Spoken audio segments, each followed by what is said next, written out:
परम सत्कारयोग गुरु प्यारी साध संगत जी, राधा स्वामी जी।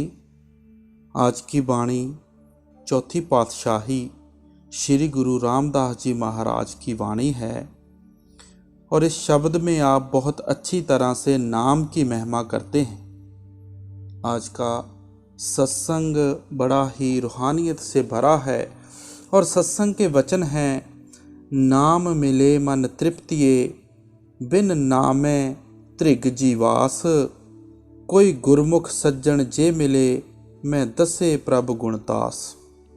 वैसे तो हम किसी भी महात्मा की वाणी को लेकर खोज करें तो देखेंगे कि हर एक महात्मा शब्द की महिमा करता है, नाम की महिमा करता है। कोई भी महात्मा यहाँ कोई कौम या मजहब बनाने के लिए नहीं आता, ना ही महात्मा हमारे हाथों में डंडे और तलवारें देने के लिए आते हैं। वे तो केवल हमारे अंदर शब्द या नाम की कमाई करने का शौक़ और प्यार पैदा करके, हमें देह के बंधनों से आज़ाद करके परमात्मा से मिलाने के लिए आते हैं। आमतौर पर हम दुनिया के जीव ऐसे मालिक के भक्तों और प्यारों के जाने के बाद बाहरमुखी हो जाते हैं, कर्मकांड में फंस जाते हैं। हम उनकी तालीम को छोटे छोटे दायरों में बंद करके कौमों, मजहबों, मुल्कों की शक्ल देने की कोशिश करते हैं और आप इसमें लड़ना भिड़ना शुरू कर देते हैं। हम ऐसा क्यों करते हैं? कभी अपने पेट की खातिर करते हैं, कभी अपनी इज्जत और मान बढ़ाई के लिए करते हैं। जिन महात्मा का उपदेश सारी दुनिया के लिए होता है, जब हम उनके उपदेश को छोटे छोटे दायरों में बंद करने की कोशिश करते हैं, आप ही सोच लें कि हम उन मालिक के भक्तों और प्यारों के साथ इससे ज़्यादा और क्या बेइंसाफ़ी कर सकते हैं। अगर हम खुले दिल से किसी भी महात्मा की वाणी की खोज करते हैं तो यही समझ में आता है कि सब महात्मा एक ही चीज़ का उपदेश देते हैं, एक ही चीज़ को हासिल करने का शौक़ और प्यार हमारे अंदर पैदा करते हैं। ये जितने भी हमारे धर्म हैं, इन सब के अपने अपने रीति रिवाज हैं। जो रूहानियत है, असलियत है, हकीकत है, वह हर एक धर्म की तय में एक ही चीज़ है। उस एक रूहानियत को अलग अलग महात्माओं ने अलग अलग मजहबों, मुल्कों और समय में आकर अलग अलग तरीक़ों से समझाने की कोशिश की है। ऋषियों मुनियों ने इस रूहानियत को आकाशवाणी कहा है, राम नाम, राम धुन, निर्मल नाद या दिव्य ध्वनि कहकर समझाया है। गुरु नानक साहब ने आम तौर पर उसे शब्द या नाम कहकर याद किया है। आप इसे वाणी कह लो, गुरु की वाणी, धुर की वाणी, सच्ची वाणी भी कहते हैं। इसको हुक्म, अकथ, कथा, हर कीर्तन भी कहते हैं। मुसलमान फ़कीरों ने उसी रूहानियत को कलमा, बांगे आसमानी कहा है। हजरत ईसा ने उसी रूहानियत को वर्ल्ड या लोगास कहकर बयान किया है। चीन के महात्मा ने उसी को ताओ कहकर बयान किया है। हमारा लफ्ज़ों से कोई बहस मुबासा नहीं है, हमें तो उस रूहानियत की, उस शब्द या नाम की खोज करनी है। जहाँ गुरु रामदास जी हमें समझाते हैं कि हम सब दुनिया के जीव इस संसार में सुख हासिल करने की कोशिश करते हैं, शांति प्राप्त करने की कोशिश करते हैं। कोई बेटे बेटियों के प्यार में सुख ढूंढता है, कोई कौमों, मजहबों, मुल्कों की मान बढ़ाई में सुख ढूंढता है, कोई शराबों कबाबों में, तो कोई दुनिया के धंधों में सुख की तलाश करता है। इन चीज़ों में ना आज तक किसी को सुख मिला है, ना ही कभी मिल सकता है, क्योंकि जिन चीज़ों में हम सुख ढूंढने की कोशिश कर रहे हैं वे सब अस्थाई या आर्जी हैं। इसलिए इनका सुख भी अस्थाई या आर्जी ही हो सकता है। ये जो भी सुख हमें दिखाई दे रहे हैं, ये सभी समय पाकर दुखों में बदलना शुरू हो जाते हैं। इसलिए महात्मा समझाते हैं कि जब तक हमें वह चीज़ ना मिले जो कभी नाश ना हो, कभी फना ना हो, हम उसे अपना ना बना लें, तब तक हम सुख कैसे हासिल कर सकते हैं? वह कौन सी चीज़ है? तो गुरु साहब कहते हैं, नाम मिले मन तृप्तिये, कि जब वह अमृत से भरा नाम हमारे मन को मिल जाता है तो हमारे मन में तृप्ति आ जाती है, शांति आ जाती है। फिर फरमाते हैं बिन नाम में त्रिग जीवास। अगर देह में बैठकर हमने उस नाम रूपी लज्जत को हासिल नहीं किया, अपने अंदर उस अमृत को हासिल नहीं किया, तो हमारा इस देह में आना ही धिक्कार है। हमारा मनुष्य देह में आने का जो मकसद है वह नाम की लज्जत के बगैर कभी पूरा नहीं हो सकता। इसलिए गुरु साहब उस शब्द या नाम की महिमा करते हैं। महात्मा लफ्ज़ों को शब्द या नाम नहीं कहते। हमने अपने अपने प्यार में परमात्मा के जो नाम रखे हैं उन लफ्ज़ों को महात्मा नाम या शब्द नहीं कहते। ये वर्णात्मक नाम या शब्द है, जे हमारे लिखने, पढ़ने और बोलने में आते हैं। हमारे कई देश हैं, हर देश की अपनी अपनी अनेक भाषाएं हैं और एक एक भाषा में अनेक अनेक लफ्ज़ों के द्वारा हम दिन रात उस परमात्मा को याद कर रहे हैं। कोई रब, कोई अल्लाह, कोई करीम, कोई रहीम, कोई परमात्मा तो कोई परमेश्वर कहता है। ये जितने भी लफ्ज़ से हम परमात्मा को याद कर रहे हैं ये सब लिखने, पढ़ने और बोलने में आते हैं। आप देखें, हजारों अनेकों महात्मा दुनिया में आए हैं और आगे भी अनेक महात्माओं को दुनिया में आना है। हजारों अनेकों लफ्ज़ों से महात्माओं ने उस परमात्मा को याद किया है और अन्य अनेकों नामों के द्वारा महात्मा आगे भी उस परमात्मा को याद करेंगे। पिछले लफ्ज़ या नाम हम भूलते जा रहे हैं और आगे के लिए प्यार में आकर हम उस परमात्मा के नए नाम रखते चले जा रहे हैं। ये सभी लफ्ज़ या नाम जो लिखने, पढ़ने और बोलने में आते हैं वर्णात्मक नाम या शब्द हैं। हम हर लफ्ज़ का इतिहास खोज सकते हैं, हर लफ्ज़ की मियाद मुकर्रर कर सकते हैं, समय निश्चित कर सकते हैं। स्वामी जी महाराज को आए 100 साल हुए हैं। उनके जाने के बाद हमने उस मालिक को राधा स्वामी कहना शुरू कर दिया है। इसी प्रकार गुरु नानक साहब को आए 500 साल हुए हैं। उनसे पहले भी हम मालिक को किसी न किसी नाम से याद करते थे। मोहम्मद साहब को आए हुए 1400 साल हुए हैं। रामचंद्र जी महाराज को आए इससे भी ज़्यादा समय हुआ है, लेकिन दुनिया को बने हुए तो कई युग बीत चुके हैं। वह परमात्मा भी यही था और हम दुनिया के जीव भी यही थे और किसी न किसी लफ्ज़ के द्वारा परमात्मा को याद करते आए हैं।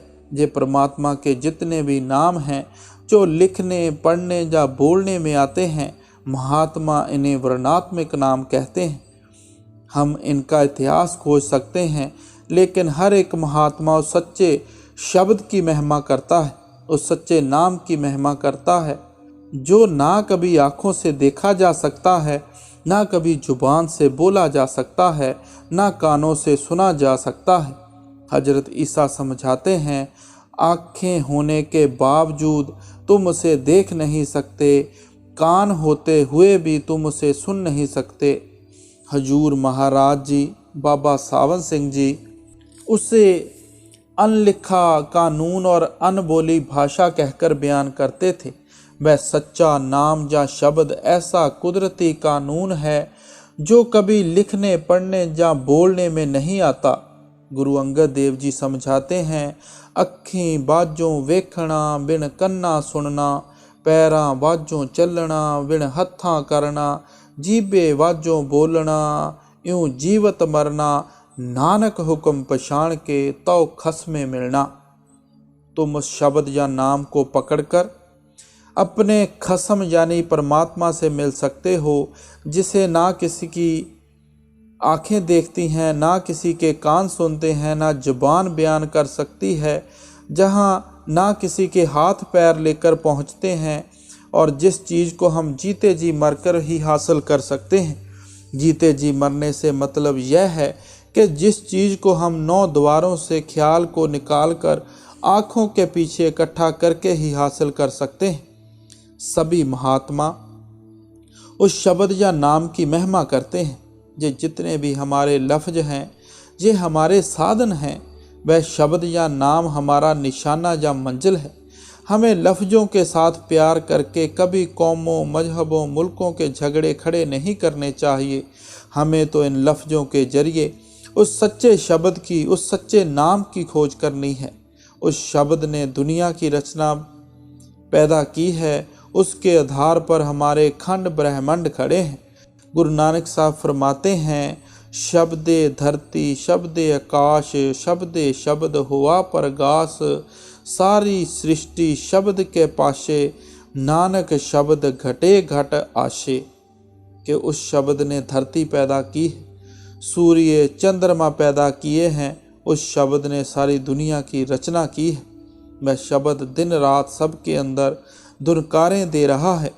जब तक हम उस शब्द के साथ ख्याल नहीं जोड़ते, तब तक हमारा मरण जन्म के दुखों से कभी किसी हालत में छुटकारा नहीं हो सकता। यही हमें वेद शास्त्रों में ऋषि मुनि समझाते चले आ रहे हैं कि परमात्मा ने आकाशवाणी के जरिए दुनिया की रचना की है। मुसलमान फ़कीर समझाते हैं कि परमात्मा ने कलमे के ज़रिए दुनिया की रचना पैदा की है।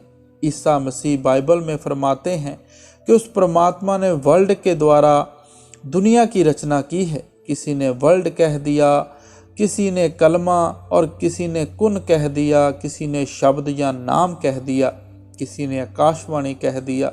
हमें लफ्ज़ों के बहस मुबासे में नहीं उलझना है, हमें तो उस चीज़ की खोज करनी है जिसके आधार पर हमारे खंड ब्रह्मांड खड़े हैं, जो चीज़ दिन रात हमारे अंदर धुनकारें दे रही है और जिसको पाकर ही हम मरण जन्म के दुखों से छुटकारा हासिल कर सकते हैं। गुरु अमरदास जी फरमाते हैं, शरीरों भालन को बाहर जाए, नाम ना लहे बहुत बेगार दुख पाए। जो व्यक्ति देह या शरीर के बाहर उस नाम रूपी वस्तु को ढूंढने में लगे हुए हैं, वे तो बेगारियों की तरह अपना कीमती समय बर्बाद कर रहे हैं। बेगारी कौन होते हैं? जो सारा दिन मेहनत करता है, टूट टूट कर मरता है, खून पसीना एक कर देता है, लेकिन जिस गरीब के हाथ पल्ले कुछ नहीं पड़ता।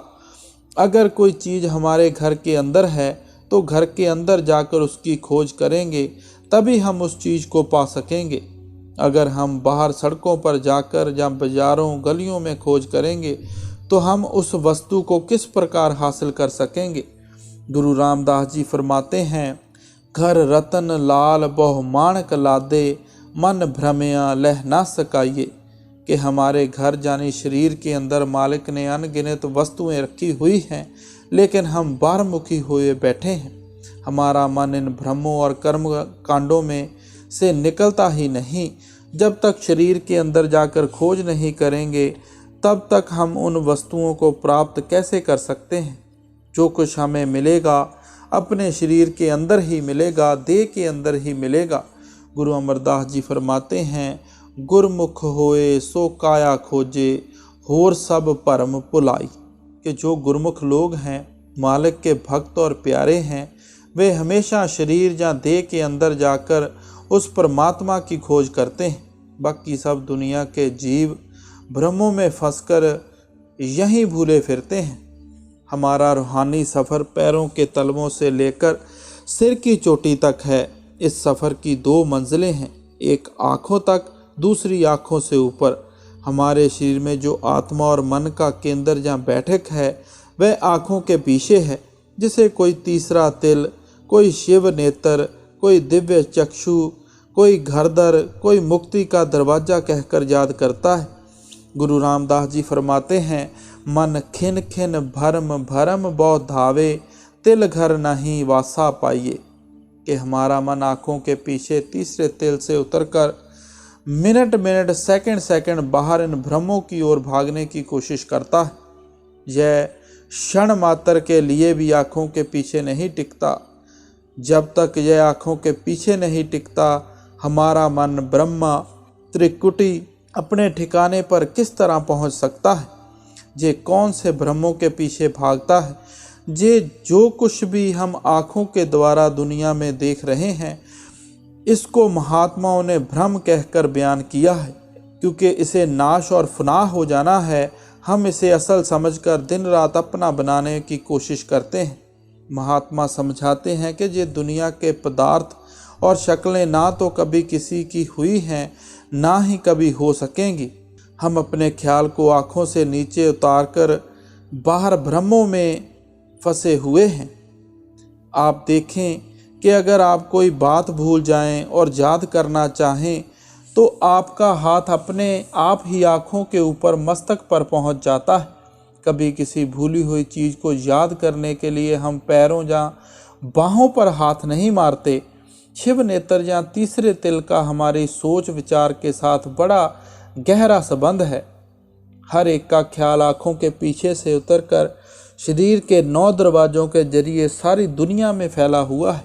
यहाँ बैठे हुए कभी हम बाल बच्चों की तरफ जाते हैं, कभी घर बार के किसी कारोबार की याद आती है, कभी मन दुकान के ग्राहकों के बारे में सोचता है। मन कभी टिक कर नहीं बैठता। यह जो सारा दिन हमें सोचने की आदत पड़ी हुई है, मन के द्वारा दलीलें करने की आदत पड़ी हुई है, इसे महात्मा ने सिमरन कहा है। आप देखें, हमें सिमरन करने की कुदरती आदत पड़ चुकी है। चाहे जितनी अंधेरी कोठरियों में ताले लगाकर अपने आप को बंद कर लें, आपका मन वहाँ नहीं होगा, सारी दुनिया में फैला होगा। जिसका हम सिमरन करते हैं उसकी शक्ल भी हमारी आँखों के सामने आकर खड़ी हो जाती है। इसको महात्मा ध्यान करना कहते हैं। बाल बच्चों का सिमरन करते हैं तो इनकी शक्लें आँखों के आगे आ जाती हैं। घर के कारोबार का सिमरन करते हैं तो घर के कारोबार आँखों के आगे आकर फिरना शुरू हो जाते हैं। जिनका हम सिमरन या ध्यान करते हैं उनके साथ धीरे धीरे हमारा मोह या प्यार पैदा होना शुरू हो जाता है। इन शक्लों के साथ इतना लगाव या प्यार पैदा हो जाता है कि रात को हमें सपने भी इन्हीं के आते हैं और मौत के समय इन्हीं की शक्लें सिनेमा की स्क्रीन की तरह हमारी आँखों के आगे आकर खड़ी हो जाती हैं। और जहाँ आसा तहाँ वासा, जिधर हमारा आखिरी समय ख्याल होता है, हम दुनिया के जीव उसी रौ में बहना शुरू कर देते हैं। जय बाल बच्चों का प्यार कौमों मजहबों मुल्कों के झगड़ों का प्यार है, जो हर एक को बार बार दे के बंदरों की ओर खींच ले जाता है। महात्मा समझाते हैं कि हमें इसी तरीके से अपने मन और अपने ख्याल को दुनिया के मोह या प्यार में से निकालना है। सिमरन और ध्यान की तो हमें कुदरती आदत पड़ चुकी है, इसलिए महात्मा समझाते हैं कि तुम इस सिमरन और ध्यान की आदत से फ़ायदा उठाओ।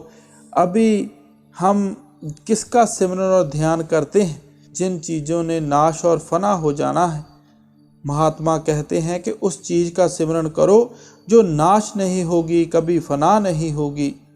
जब सारी दुनिया में नज़र मारकर देखते हैं तो केवल एक परमात्मा परमेश्वर अकाल पुरुष वाहेगुरु ही है जो अमर अविनाशी, उसके सिवाय और सब कुछ नाशवान है। गुरु अमरदास जी फरमाते हैं, हर बिन सब कुछ मैला संतो। भाई, उस मालिक के बिना सब कुछ मैल है, नाशवान है। इसी प्रकार आसा की वार में गुरु नानक साहब लिखते हैं, कूड़ कूड़े नेह लगा विसरिया करतार, किस नाल कीचे दोस्ती सब जग चलन हार। हमारा ये शरीर भी कूड़ है। इस शरीर में बैठकर जिस दुनिया के साथ हम मोह या प्यार किए बैठे हैं वह भी कूड़ है। यह कूड़ उस कूड़ के मोह व प्यार में उलझा बैठा है और विसरिया करतार परमात्मा को भूले बैठा है। आप फरमाते हैं कि परमात्मा के अलावा कोई चीज़ हमारी दोस्ती और भक्ति के काबिल नहीं है। हम यूं ही अपने ख्याल को सारी दुनिया में फैलाए बैठे हैं। इसलिए महात्मा हमें उस मालिक के नाम का सिमरन करने का तरीका बताते हैं। हमें मालिक के नाम का सिमरन करके अपने फैले हुए ख्याल को वापस समेटकर आँखों के पीछे इकट्ठा करना। कबीर साहब फरमाते हैं, कबीर मानस जन्म दुलंभ है, होए ना बारो बार, जो बन फल पाके भोय गिरे बहर ना लागे डार। कबीर साहब समझाते हैं कि जे ना सोचो कि इंसान का जामा हमेशा मिलता रहेगा। जिस तरह फल पककर ज़मीन पर गिर जाता है और चाहे जितनी कोशिश करें वह कभी वापस पेड़ से नहीं जुड़ सकता, इसी तरह अगर तुम भी एक बार इस मौके को हाथ से खो बैठोगे तो यह मौका भी बार बार नहीं मिलेगा। इसीलिए गुरु साहब फरमाते हैं, बिन नाम में त्रिग जीवास, कि अगर देह में बैठकर हमारा मन सच्चे शब्द की कमाई की ओर नहीं जाता, नाम की कमाई की ओर नहीं जाता, तो हमारा देह में आने का मकसद कभी पूरा नहीं हो सकता। गुरु रामदास जी बहुत सुंदर मिसाल देते हैं। कासट में यूं है बसंतर, मथ संजम काढ़ कडीजे, राम नाम है जोत सबाई, तत् गुरमत काढ़ लीजे। कि जिस प्रकार लकड़ी के अंदर अग्नि होती है, लेकिन यह अग्नि ना किसी को दिखाई देती है और ना ही कोई इससे फ़ायदा उठा सकता है, लेकिन जब लकड़ी से लकड़ी रगड़ना शुरू कर देते हैं तो उसमें से अग्नि पैदा हो जाती है और हम उस अग्नि से फ़ायदा भी प्राप्त कर लेते हैं। गुरु साहब समझाते हैं कि इसी तरह वह शब्द या नाम हम सब के अंदर है, लेकिन जब तक हमें युक्ति और तरीके का पता नहीं चलता कि किस तरह अपने अंदर जाकर खोज करनी है, हम उस नाम से फ़ायदा कैसे उठा सकते हैं। इसलिए गुरु रामदास जी फरमाते हैं, कोई गुरमुख सज्जन जे मिले, कि अगर हमें कोई मालिक का भक्त और प्यारा मिल जाए, वह तरीका और साधन बता दे कि किस तरह उस हरि के गुण गाने हैं, किस तरह उस शब्द या नाम के साथ ख्याल को जोड़ना है, और हम उन गुरमुखों के बताए हुए रास्ते पर चलना शुरू कर दें, तो हम उस हरि के गुण गाने के काबिल हो जाते हैं। अपने ख्याल को शब्द के साथ जोड़ लेते हैं, नाम के साथ जोड़ लेते हैं। हजूर महाराज जी समझाया करते थे कि विद्या की ताकत हम सब के अंदर मौजूद होती है, लेकिन यह ताकत हमारे अंदर सोई रहती है। जब हम स्कूल कॉलेजों में जाते हैं, उस्तादों की आज्ञा का पालन करते हैं, रातों को जागते हैं, मेहनत करते हैं, तो यह सोई हुई ताकत हमारे अंदर जाग जाती है। हम BA MA करके गुणी ज्ञानी बन जाते हैं। आप देखें, जिनके पास वकालत या डॉक्टरी की डिग्री है, उनके अंदर उस्तादों ने कोई चीज़ घोल कर नहीं डाली है। सिर्फ उस्तादों की संगत के द्वारा उनकी बुद्धि इतनी तेज हो जाती है कि वे डॉक्टर या वकील बन जाते हैं। जो लोग कभी उस्तादों की संगत ही नहीं करते और स्कूल कॉलेजों से भाग आते हैं, विद्या की ताकत तो उनके अंदर भी मौजूद होती है, लेकिन वह सोई हुई आती है और सोई हुई ही चली जाती है। इसलिए गुरु नानक साहब फरमाते हैं कि गुरमुखों के पास जाकर भेद और तरीका लेना है। उन्हें तो सिर्फ इशारा ही करना है, युक्ति ही बतानी है। जिस चीज़ को हमें प्राप्त करना है वह उन्होंने अपने पास से नहीं देनी है, वह तो परमात्मा ने पहले से हमारे अंदर रखी हुई है। गुरु अर्जन देव जी फरमाते हैं, जिसका गृह तिन दिया, ताला कुंजी गुर सो पाई। कि भाई, जिस परमात्मा ने तुझे पैदा किया है, उसने यह नाम का खजाना तेरे अंदर रखकर उसका भेद गुरमुखों के हवाले कर दिया है। हमें आँखों के पीछे पर्दा लगाकर बाहर निकाल दिया है। आप देखें कि अगर आप खुद को मकान के अंदर बंद करके बाहर ताला लगा दें, तो बाहर से कोई कैसे आपके मकान के अंदर आ सकता है। जब तक कोई चाबी वाला ताला नहीं खोलता, बाहर से कोई इंसान मकान के अंदर पहुंच ही नहीं सकता। इसी तरह परमात्मा हमारे अंदर बैठा हुआ है। जब हम किसी चाबी वाले गुरमुख की संगत करते हैं, तो वे हमें तरीका और साधन बता देते हैं कि किस तरह हमें इस ताले को खोलना है, किस तरह दरवाजे के अंदर जाना है। फिर हम अपने इस घर के अंदर ही परमात्मा को पा लेते हैं। गुरु साहब हमें उपदेश देते हैं कि हमें उन गुरमुखों की संगत करनी है, उन संत महात्माओं की संगत करनी है जो हमारे ख्याल को अंदर शब्द या नाम के साथ जोड़ दे। हो तिस विटो चौखनिए मैं नाम करे परगास। अपने सतगुर पर बलिहार जाते हैं, कुर्बान जाते हैं, अपने आप को निशावर करते हैं, जिन्होंने हमारे ख्याल को शब्द या नाम के साथ जोड़कर हमारे अंदर से अज्ञानता के अंधेरे को दूर कर दिया है, हमारे अंदर नाम की रोशनी पैदा कर दी है, नाम का प्रकाश कर दिया है। जब हम आंखें बंद करते हैं तो हमें अपने अंदर अंधेरा ही अंधेरा दिखाई देता है, लेकिन जब हम अपने ख्याल को शब्द या नाम के साथ जोड़ लेते हैं तो हमारी निरत खुल जाती है, जो कि अंदर शब्द का प्रकाश देखना शुरू करती है, अंदर उस रोशनी को हासिल करना शुरू कर देती है। हर महात्मा ने उस प्रकाश का जिक्र किया है। गुरु अमरदास जी फरमाते हैं, गुर ज्ञान अंजन सच नेत्री पाया, अंतर चानन अज्ञान अंधेर गवाया। जब हम गुरमुख होकर उपदेश पर चलकर सच या शब्द रूपी सुरमा अपनी आँखों में लगा लेते हैं तो हमारी आँखों के आगे से अज्ञानता का अंधेरा दूर हो जाता है, परमात्मा का नूर और प्रकाश होना शुरू हो जाता है। हिंदुस्तान में यह आम रिवाज है कि अगर किसी की आँखें कमज़ोर हो जाती हैं, दिखाई नहीं देता या कम दिखाई देने लगता है, तो उसे सुरमा डालने की हिदायत दी जाती है। हमारा ख्याल है कि सुरमा डालने से आँखें ठीक हो जाती हैं। इसी तरह गुरु साहब फरमाते हैं कि हम दुनिया के जीव आँखों वाले होने के बावजूद उस परमात्मा के नूर और प्रकाश को अपने अंदर नहीं देख सकते। हमें अपने अंदर अंधेरा ही अंधेरा दिखाई देता है। जब हम गुरमुखों के समझाने के मुताबिक अपनी आँखों में नाम या शब्द का सुरमा डालते हैं तो हमारी आँखों के आगे से अज्ञानता का अंधेरा दूर हो जाता है। उस परमात्मा का नूर और प्रकाश हमारे अंदर प्रकट होना शुरू हो जाता है। फिर क्या होता है? ज्योति ज्योत मिली मन मान्या, हर दर शोभा पावड़े। उस ज्योति के दर्शन करके हमारा मन मान जाता है। अभी हमारा मन बाहर मुखी हुआ बैठा है, आँखों के पीछे से उतरकर इंद्रियों के भोगों की ओर फैला हुआ है।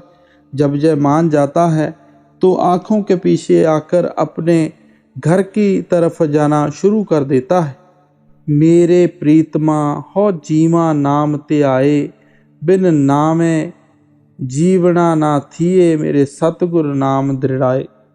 गुरु साहब मालिक के आगे अरदास करते हैं कि हे परमात्मा, अकाल पुरुष परमेश्वर, तेरा नाम मेरे जीवन का आधार है। मैं तेरे नाम की कमाई करके जीना चाहता हूँ। मैं सांस सांस तेरे नाम की भक्ति करना चाहता हूँ। उठते बैठते चलते फिरते मैं अपने ख्याल को शब्द या नाम के साथ जोड़कर रखना चाहता हूँ। अगर हम देह में बैठकर अपने मन को शब्द या नाम के साथ नहीं लगाएंगे तो हमारा जीवन ही धिक्कार है। हमारे जीने का कोई फ़ायदा ही नहीं हो सकता। बाल बच्चे तो हमें पिछले जन्मों में भी मिलते आए हैं। खाना पीना ऐशो इशरत हम हमेशा करते आए हैं। अगर कोई अनोखी चीज़ है जो हम पहले कभी प्राप्त नहीं कर सके और अब प्राप्त कर सकते हैं तो गुरु साहब फरमाते हैं कि वे केवल शब्द या नाम की कमाई है। नाम अमोलक रतन है, पूरे सतगुर पास, सतगुर सेवे लग्या, कड रतन देवे प्रगास। अब गुरु साहब नाम की महिमा करते हैं कि वह नाम जिसे हम हासिल करना चाहते हैं कैसा है। आप फरमाते हैं कि नाम अमोलक रतन है, वह अमूल्य है। संतों महात्माओं ने आम तौर पर उसे रतन, जवाहर, हीरे आदि कहकर बयान किया है, क्योंकि दुनिया में अगर हमारे लिए कोई कीमती से कीमती चीज़ है तो वह हीरे जवाहरात रतन ही हैं। लेकिन हम चाहे इनकी कितनी भी कीमत लगा लें फिर भी यह चीज़ें मिट्टी हैं। इसलिए महात्मा नाम को अमूल्य और अनमोल कहकर बयान करते हैं, क्योंकि दुनिया की कोई भी दौलत, दुनिया का कोई भी खजाना कभी उस नाम की कीमत अदा नहीं कर सकता। लेकिन यह दौलत किसके पास है? आप फरमाते हैं पूरे सतगुर पास के जो मालिक के भक्त और प्यारे होते हैं वे नाम के भंडारी बनकर आते हैं। वह उस नाम रूपी खजाने के मालिक होते हैं और वह भंडारी उस भंडार को किन्हें बख्शते हैं? परमात्मा फरमाते हैं सतगुर सेवे लग्या, कि जो सतगुर की सेवा में रहते हैं, उनके बताए हुए उपदेश पर चलते हैं, सतगुर ऐसे सेवकों के आगे नाम का भंडार खोल देते हैं, उन्हें नाम की दौलत बख्श देते हैं। इसलिए जब तक हम सतगुरु के चरणों में जाकर उनकी सेवा नहीं करते, उनके बताए हुए उपदेश पर नहीं चलते, हम उनसे कोई चीज़ प्राप्त नहीं कर सकते। सेवा का मतलब सतगुरु के उपदेश के अनुसार अपने जीवन को ढालना है, उनके समझाने के अनुसार अपनी सुरत या आत्मा को आँखों के पीछे लाना तथा उस शब्द या नाम के साथ जोड़ना है। सेवा 4 प्रकार की है: तन, मन और धन की सेवा, तथा सुरत शब्द की सेवा। तन की सेवा का क्या लाभ है? यह जो हमारे अंदर इतना अहंकार भरा हुआ है, जब हम साध संगत की सेवा करते हैं तो हमारे अंदर से अहंकार निकलता है, हौम्य दूर होती है, हमारे मन में नम्रता और आजिज़ी आती है। इसी प्रकार धन की सेवा है। ये धन जो हमारे लिए विषय वासनाओं का कारण बना हुआ है, हमें शराबों ख्वाबों की ओर ले जाता है, एक दूसरे की हत्या और विनाश में लगा रहता है, जिसकी वजह से हम एक दूसरे को हराकत या नफरत की नज़र से देखते हैं। जब इस धन को साध संगत की सेवा में खर्च करते हैं तो हमारी कमाई सफल हो जाती है और इस धन में से हमारा मोह या प्यार निकलता है। इसी तरह गुरुमुखों के असूल और सिद्धांतों के मुताबिक अपने मन को चलाना मन की सेवा है। गुरुमुख हमें जिस तरह जीवन को ढालने का उपदेश देते हैं, उसी तरह मन को रखना है। ये सभी सेवाएं हम इसलिए करते हैं कि हम सुरत शब्द की सेवा कर सकें। हमारी सुरत या आत्मा जाकर उस शब्द को पकड़ सके। असली सेवा तो सुरत शब्द की सेवा है। लेकिन बाहर की सेवा की भी महात्मा बहुत महिमा करते हैं। धन वड भागी वड भागिया, जो आए मिले गुर पास। आप फरमाते हैं कि वे जीव बड़े भाग्यशाली हैं, बड़े खुशकिस्मत हैं जो गुरुमुखों की संगत में आते हैं, गुरुमुखों की शरण में आते हैं, जो उनके कहने के अनुसार शब्द या नाम की कमाई में लग जाते हैं। गुरु अमरदास जी फरमाते हैं, नानक जिनको सतगुर मिलया तिनका लेखा निबड़िया, कि जिनको गुरुमुख मिल जाते हैं, साधुओं संतों महात्माओं की संगत मिल जाती है, उनके कर्मों का हिसाब किताब खत्म हो जाता है। गुरुमुखों का जो असली स्वरूप है वह शब्द है, नाम है। वह शब्द या नाम हमारी आँखों के पीछे दिन रात धुनकारें दे रहा है। इसलिए जब हम अपने ख्याल को आँखों के पीछे इकट्ठा करते हैं, गुरुमुखों के नूरी स्वरूप के दर्शन करते हैं, तभी जन्म मरण के दुखों से हमारा छुटकारा होता है। जिना सतगुर पुरख ना भेट्यो, से भागहीन बस काल, ओए फिर जोन भवाइये, विच विस्ता कर विकराल। अब आप फिर समझाते हैं कि संसार में दो तरह के इंसान होते हैं, एक गुरुमुख और दूसरे मनमुख। दोनों ही उस परमात्मा के बनाए हुए बंदे हैं और यह भी उस परमात्मा के हाथ में है कि जिन्हें वह चाहता है उनको गुरुमुख बना देता है। लेकिन बड़ाई और महिमा किसकी? केवल गुरुमुखों की है। आप गुरुमुख किन्हें कहते हैं? जो सतगुरु की शरण में आ जाते हैं, उनकी सेवा में आ जाते हैं। ऐसे गुरुमुखों की आप ऊपर महिमा कर आए हैं, जो सतगुरु के आदेश के अनुसार शब्द या नाम की कमाई में लगे हुए हैं। अब आप मनमुखों की हालत बयान करते हैं कि जिना सतगुर पुरख ना भेट्यो, से भागहीन वसकाल, कि जो सतगुरु की संगत में नहीं आते, उनके कथन के अनुसार मालिक की भक्ति नहीं करते, शब्द या नाम का अभ्यास नहीं करते, अपने ख्याल को शराबों कबाबों से नहीं निकालते, वे बहुत ही खोटे भाग वाले हैं। क्यों खोटे भाग्य वाले हैं? क्योंकि उनको मौत के बाद काल के पंजे में फंसना है। उन्हें जमदूतों के साथ जाकर धर्मराज के सामने पेश होना पड़ेगा। जहाँ धर्मराज उचित समझता है वहाँ उन्हें जन्म दे देता है। एक देह के बंधनों से छुटकारा नहीं होता, दूसरा देह रूपी कलबूत पहनने के लिए तैयार खड़ा होता है। पीछे आते हैं कि मौत पहले ही आँखों के आगे आकर नाचना शुरू कर देती है। 10 नंबरियों की तरह उन्हें हथकड़ी लगी ही रहती है।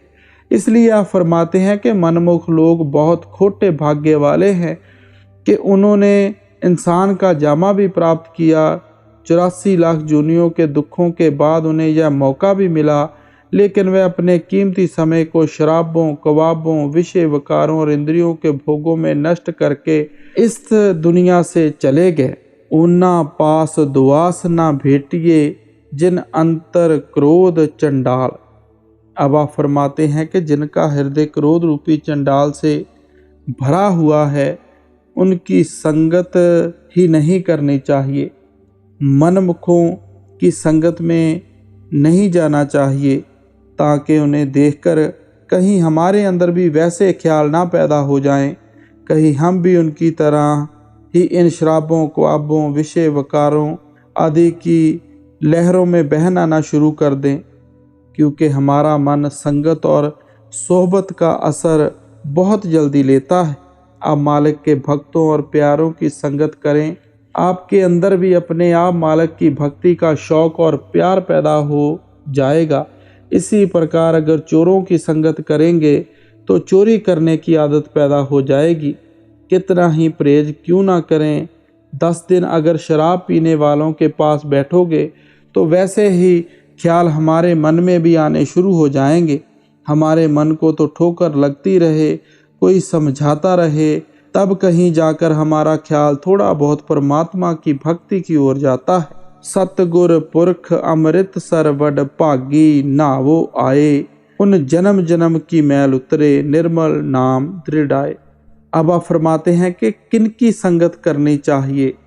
आप फरमाते हैं कि सतगुर की संगत करनी चाहिए, साधुओं, संतों, महात्माओं, गुरमुखों की संगत करनी चाहिए। उनकी संगत क्या है? आप फरमाते हैं कि वह अमृत का सरोवर है। हमारा ख्याल है कि अमृत के सरोवर में स्नान करने से ही हम निर्मल, पवित्र और अमर हो सकते हैं। इसी प्रकार गुरमुखों की संगत, साधु संत महात्माओं की संगत भी एक अमृत सरोवर है। इसलिए अगर आप किसी को सरोवर में जाकर स्नान करके अपने पापों का हिसाब किताब खत्म करना है तो वह अमृत का सरोवर हमें कहीं बाहर नहीं मिलेगा। वह अमृत का सरोवर तो गुरमुखों का सत्संग है, संतों महात्माओं की संगत है। लेकिन आप फरमाते हैं बड़ भागी नावो आए, कि इस अमृत के सरोवर में बहुत खुशकिस्मत, बहुत भाग्यशाली जीव ही नहाने के लिए आते हैं। नहीं तो हम सदा बाहर के पानी, बाहर के सरोवरों के लिए ही भटकते फिरते हैं।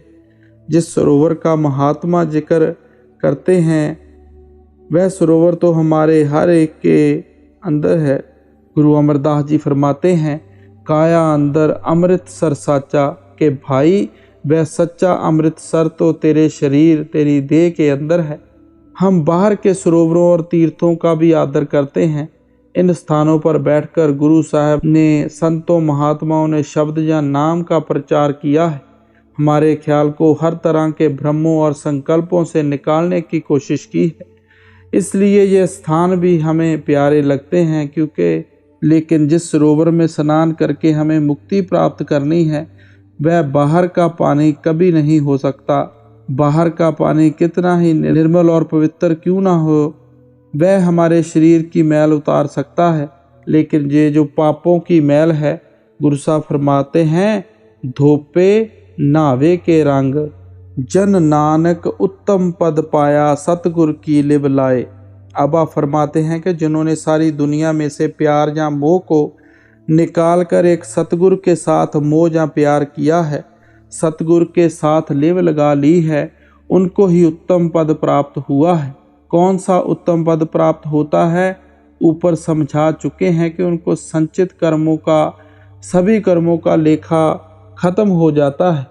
उनकी आत्मा स्वच्छ, निर्मल और पवित्र हो जाती है, परमात्मा से मिलने के काबिल हो जाती है। गुरु साहब ने इस शब्द में बड़ी अच्छी तरह खोलकर समझाया है कि हमें क्यों मालिक की भक्ति करनी चाहिए, किस तरह मालिक जहाँ परमात्मा की भक्ति करनी है। शब्द या नाम क्या चीज़ है, कहाँ जाकर शब्द या नाम की कमाई करने के भेद और तरीके पता चलते हैं। किस तरह हम दुनिया के जीव बाहरमुखी हुए बैठे हैं, कर्म कांड में फंसे हुए हैं। किस तरह गुरुमुखों की संगत में जाकर इस कर्म कांड से, बाहर मुक्ता से हमारा मन निकल सकता है। हम शब्द की खोज में लगते हैं, नाम की खोज में लगते हैं। इसलिए हमें भी चाहिए कि गुरु साहब के उपदेश के अनुसार अपने ख्याल को शब्द के साथ जोड़कर रखें, नाम के साथ जोड़कर रखें। राधा स्वामी जी।